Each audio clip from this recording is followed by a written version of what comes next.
How we doing, sir? I'm doing good, man. I expected to see you much sooner, man, because you had such a great performance and a lot of momentum coming from that debut, and I was just like, man. And then it just months passed and passed and passed. I'm like, yo, where's Victor? Like, let's get him in there. Yeah. Yeah, So I was nursing some stuff. Some stuff wasn't 100%. Especially coming off that fight, I didn't want to go in there being rushed. mhm. Have you ever seen the movie Colors? I've seen it, man, but it's been like 20 years.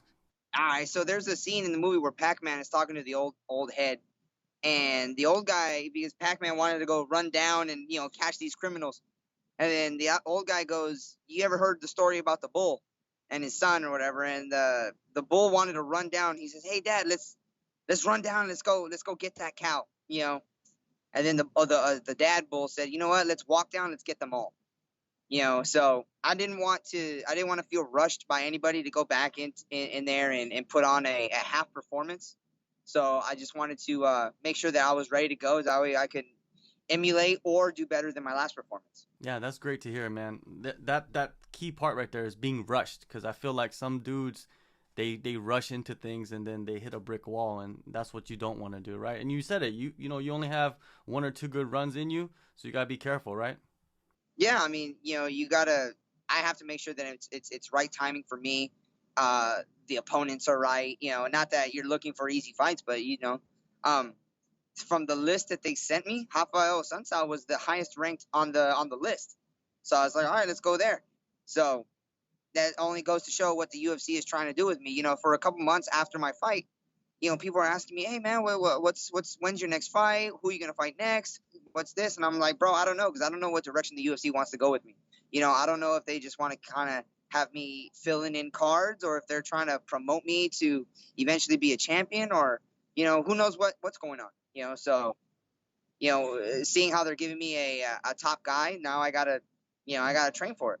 Yeah, for sure, man, for sure. Yeah, the matchup is insane. But before we get into the matchup, I want to talk about this 1970 Cutlass, because I grew up on the West Coast, so I grew up on the Okay, lowrider culture, the muscle cars. I love it all, man. So, are you building a muscle car or a lowrider? I'm building a muscle car. Okay. Yeah, it's so I'm basically gutting it out. Okay, so it used to have a 350 in it. So this Cutlass, I drove it down from Washington. Me and Josh Barnett, we drove it down from Washington, and it was not safe. I mean, we're dealing with 1970 headlights, no AC, no radio. I mean, the gas meter didn't work, so we kind of had to like calculate. Hey, is it running out of gas? Who knows? Let's stop by just in case. There's a just in case we're running low. No windshield wipers. I mean, it was crazy, but we got it back down. Then the pandemic hit, and sourcing parts was just tough because nobody was doing anything. And you know, I'm trying to you know I'm trying to stay as 100% American steel as possible, and it's just tough because yeah, you can get a bunch of parts from other countries and everything, and that's available, and we'll make the compromise when we can, but I want to make sure that this thing runs great. Um, so we took out the old 350 that it had, and we found an old 455. So we had it magged out, make sure there was no cracks in the engine block, everything was cool. We rebuilt the engine, so now it's like it's bored over, so it's probably like a 462, but aluminum heads. The pistons are upgraded. Everything is basically upgraded in this motor, and it's getting ready to get some nitrous in it.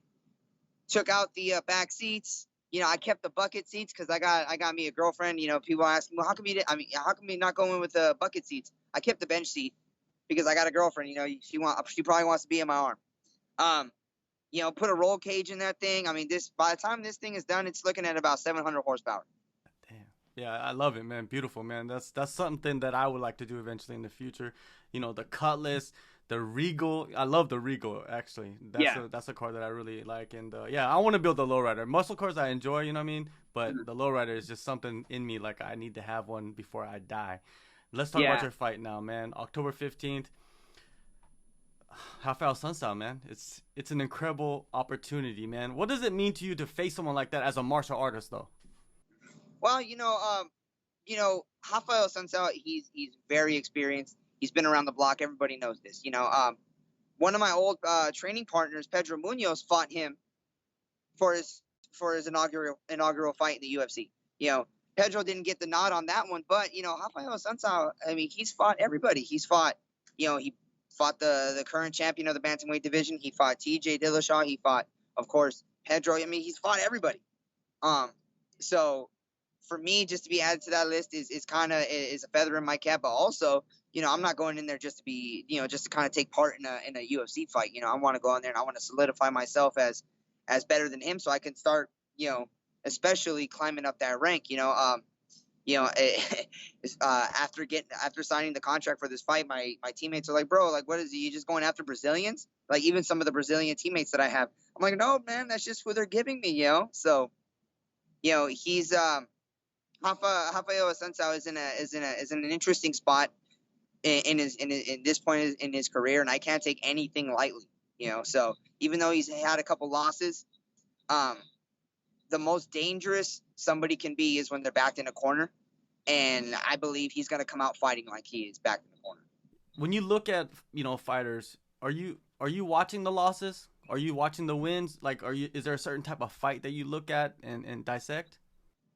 No, I mean, you know, with the experience that I have at this point, you know, wins and losses, they come with fighting.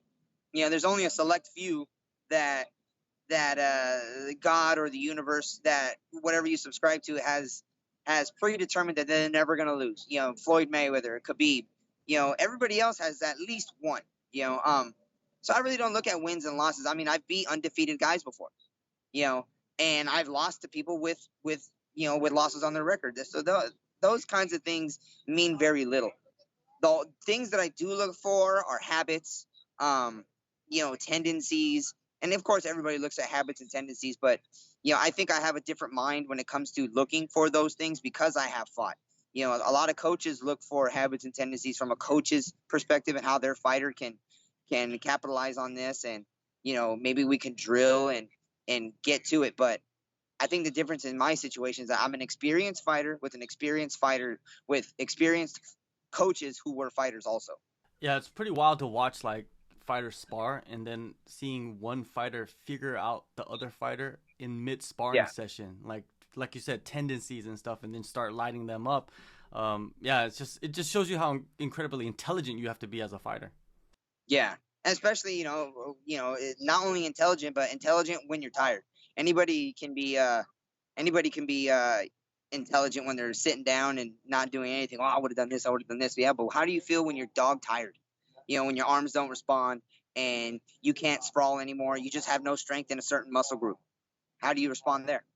Yeah, that's the test right there, right? And absolutely. I want to go back to, you know, your UFC debut, man. Short notice, you put the pace on him, dominated the fight. You know, when you look back at that experience now, is there anything that you would have done differently? I don't know, because I still haven't even watched the fight. Wow.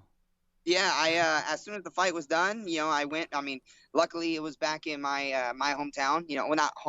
I mean, it was close to my hometown. You know, I'm staying in Fullerton, and it was in Anaheim. So, you know, as soon as the fight was done, I didn't get the who's the guy that the UFC just kicked out? I forget. It was all over the internet where they basically just rushed him out of the arena. He's the 205er. What's his name? Costa? Is it Costa? No, it wasn't Costa. It was the guy who tore out his shoulder doing a celebration dance. I forget his name. Oh, Johnny Walker. That's the one, Johnny Walker. So I didn't get it as bad as Johnny Walker, but as soon as I was done with my fight, the UFC was like, all right, interviews, change, get out of here. You know, and I was like, oh, okay. So after that, I just went home and got changed real quick. I went to the bar that I work at and had a hero's welcome. And after that, it was, okay, well, I got to get to work. So what do I do? All right, go get to work. And then Monday came and, well, I went back to training. There was no real big celebratory process. It was just, okay, well, everything is done. Let's just go back to work. Nobody cares. Is that like just your veteran's mindset? You know what I mean? Because some people might just like live in that for months, to be honest with you. I don't think it's a veteran's mindset. I honestly just think it's my mindset. You know, hey, shut up. I'm doing an interview, assholes.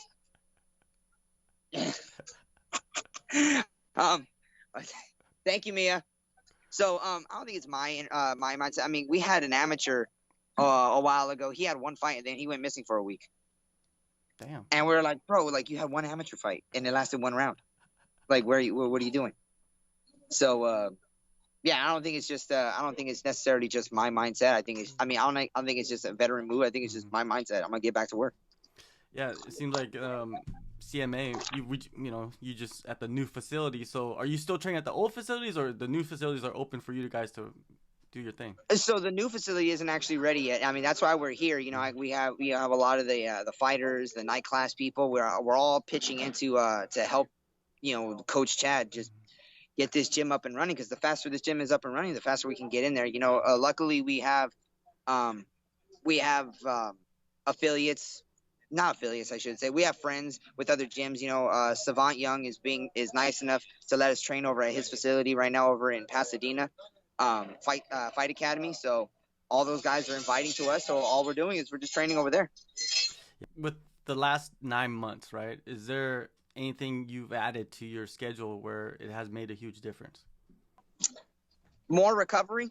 I think it's very important that, especially now, like any fighter who has been through the ringer or has a lot of experience, or it's just, you know what, let me go somewhere with a little bit more lighting. It's getting dark out here. Hey, you guys can go ahead and run your mouth all you want. I'm gonna go back in there. You see the respect I get from these nerds? There we go. Hey, there's nothing like the camaraderie of a gym, to be honest with you, right? You could just bust each other's balls on any topic, and it's just laughs and it's just fun. I love it. Yeah, I mean, yeah, it's just it's a very different environment, and what I especially love about just the gym environment, especially, it doesn't matter where you're from, it doesn't matter what color you are, what ideologically, religiously you subscribe to, politically. The only thing that matters is the times that you spend on the mat, and it transcends all of those things. All of this hard work that we're all putting in together. You can be, you could be a Satanist or whatever. You could do whatever whatever it is that you subscribe to. We're all on the same team when we're representing this team. So yeah, you're right. Like we can all bust on each other, and it's fun. Yeah. It kind of weeds out people too, right? Oh yeah, absolutely, absolutely. We had a kid that come in a long time ago, and it was his first day. He was wearing a green shirt, and the first thing I said, "Hey, whose green shirt is who is this?" And he stands up like, I don't know. And his shirt said Blood Drive, and it was his first day at practice. And I was like, "Oh, you're gonna donate blood today?" And he was kind of shook, but then I started helping him. Oh, yeah, come on, pumping him up at the same time, kind of giving him hell, hit him in the liver a couple times. Get up, I can't. Drag him up, just to be a dick, but he got through it, and and now if he ever goes to train anywhere else, he'll know what it is to be part of that camaraderie. Definitely. Now back to the recovery thing, man. You added that. It makes a huge difference, because I've trained and I've been training for a little bit now, and once I do recovery and when I don't do recovery, it's night and day.